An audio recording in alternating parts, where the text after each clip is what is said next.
One more joke about an American.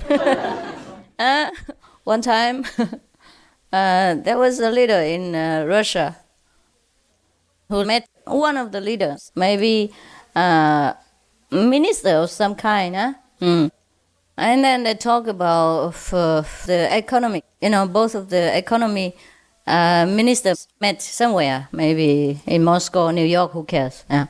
And they talk about both countries. It's not political, it's very funny. And the Russian minister asked the American minister, how much do your citizens earn on average every month? So the American minister say, well, about 2,000 US dollar. I'm not sure now, but at that time perhaps 2,000 American dollars. And then the Russian minister continued asking, how much do they spend all of that? How much is the cost of living? He say they would probably spend about $1,200, yeah, for everything. And the Russian minister asked, and what happened to the $800? That's left over. So the American minister said, well, that we don't care. We don't bother about what they do with it. They take care of it themselves. Yeah, so right. So then the American finance minister asked the Russian, and then how about in your country? How much does one citizen earn on average every month? So the minister of finance in Russia say, it's about it's about 800 rubles, Rubles, yes. Oh, that's also the Americans say, I see. And how much is the living standard? How much do they have to spend? So the Russians say, it's about 2,000 rubles a month. So the American minister asked, what can they do with the 1,200 rubles that is missing? So the finance minister of Russia said, that we don't care about. They take care of themselves.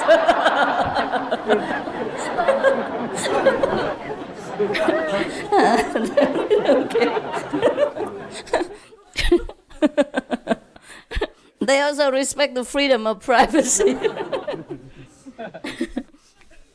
Okay, it's not bad, huh? But don't tell, it's okay, it's free now, we can criticize both countries. Now both of the citizens can freely criticize both countries, right? No problem now. Okay, I think you already heard this story before, not yet, huh? Okay. Have you heard this before? No. Oh, okay. There was a judge, who was staring at the newly convicted, that has been brought to him, saying, I have told you before that I don't want to see you anymore.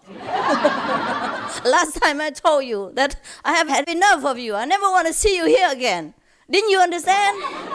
So the convicted said, yes, I did, Your Honor. That was exactly what I told the policeman, but they didn't listen.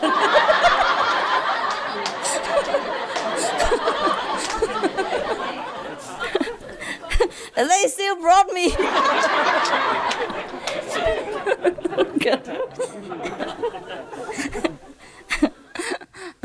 All right, there are two people fighting on the street. So the policeman brought both of them to the church, and then the judge said, shame on you, shame on both of you. You're both grown up, so big like that, and couldn't settle private things yourselves. Have to bother me. So the two of them say, yes, sir, that's exactly what we tried to do until the police interfered.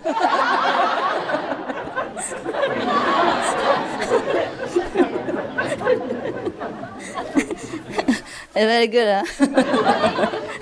We tried to settle down, then the police came.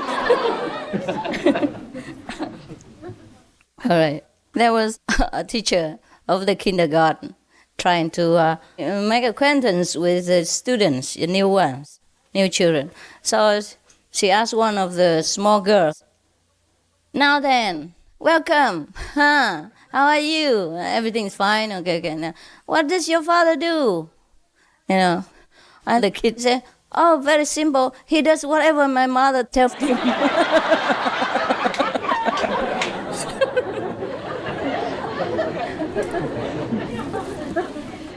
I don't know what you do at home.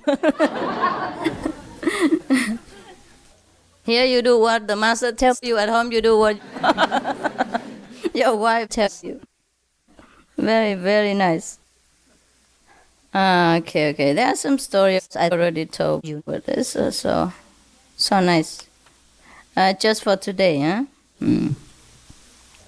There was a small boy who told his buddy, "Oh, you go along. You go and play with other people. I cannot go and play with you right now." So the other boy said, "Why?"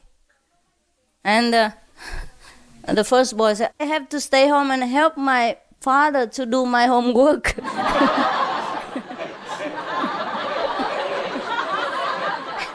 I was a person who lived until 100 years old. So, of course, he was on television and in the newspapers and all that. And one of the television journalists, just out of ordinary politeness, told him, "All right, so goodbye, sir. And I hope to see you again next year, the same on this program." So the 100-year-old man said, "Well, I don't see why not. You look very healthy now."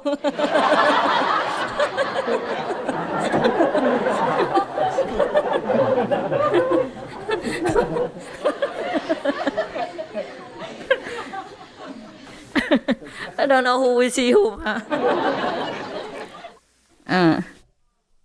Okay, there were two lovers together.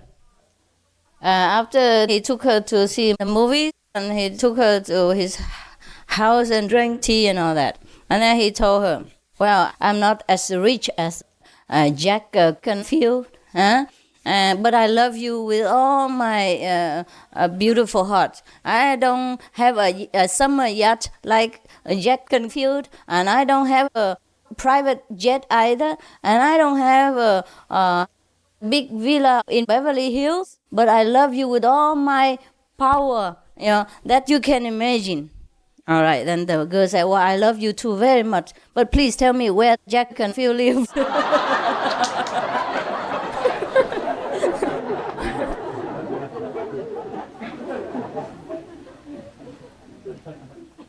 There was a lady around 50-something who went to see the doctor. And so, of course, the forms and questionnaire must be filled in before she could see a particular doctor. Yeah, the doctor at the desk must know what kind of sickness she has in order to send her to a particular ward for a special examination. So he asked her everything, where do you live, and what do you do, what kind of symptoms you had before, how many children, blah, blah, blah. And later, the last question was, how old are you? Right? So she said, well, 30. So the doctor wrote down everything. And besides, he made a footnote. Also, maybe something's wrong with her memory, too.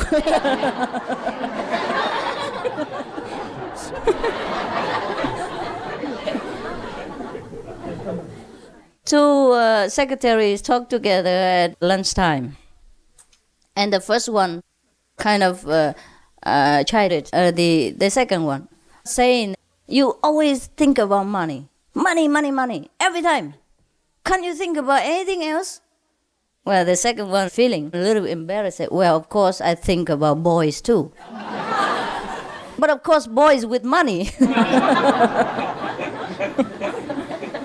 One morning, a mother was trying very hard to persuade her son to go to school. So she gave him a very big lecture. Thus, "You have to go to school right now." And the boy said, No. I would rather do anything but go to school. And the boy say, "Nobody in the school likes me.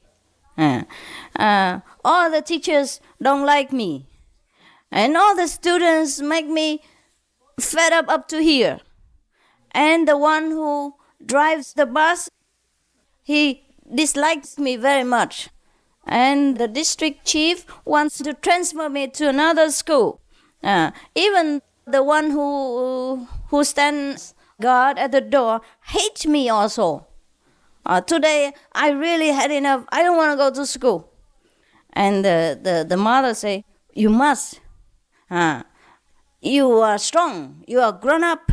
You have a lot of things you must learn to handle. And then besides, you have to show everybody that you are a very good leader. Besides, you're already 42 years old, and you are the you are the principal, the school principal.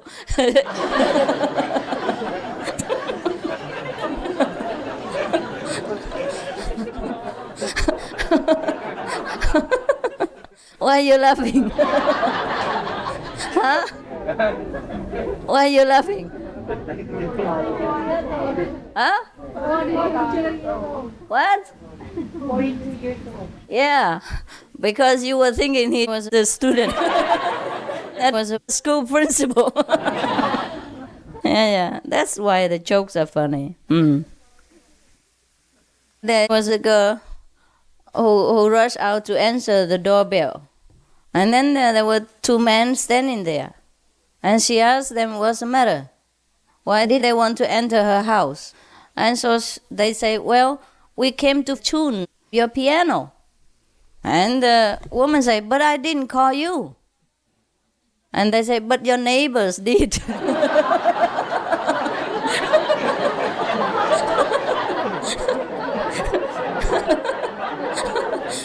She must be a fantastic player like me. Doesn't even know that it's out of tune. There was a teacher who was trying very hard to explain to the children about the Earth's geography. You know, like in Asia we have tigers. In Africa we have elephant, and giraffe, etc., etc. Huh? So finally he asked one student, William, tell me please, where can we find the elephants? Yeah. Where can we find the elephant? Where can we find them? So his student say, well, I don't know. Have they been lost?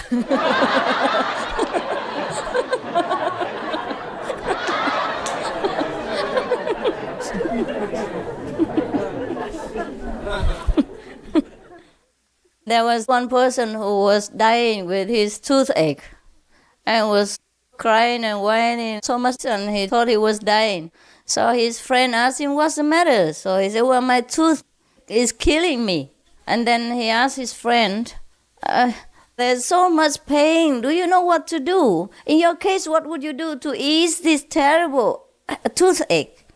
And then the second friend said, well, normally when I have pain of any kind, I would tell my wife, and then she would embrace me and then give me a massage and kiss me and then comfort me, and then I would feel immediately better, and then my pain's all gone. So the first friend said, wow, wonderful, where is she right now?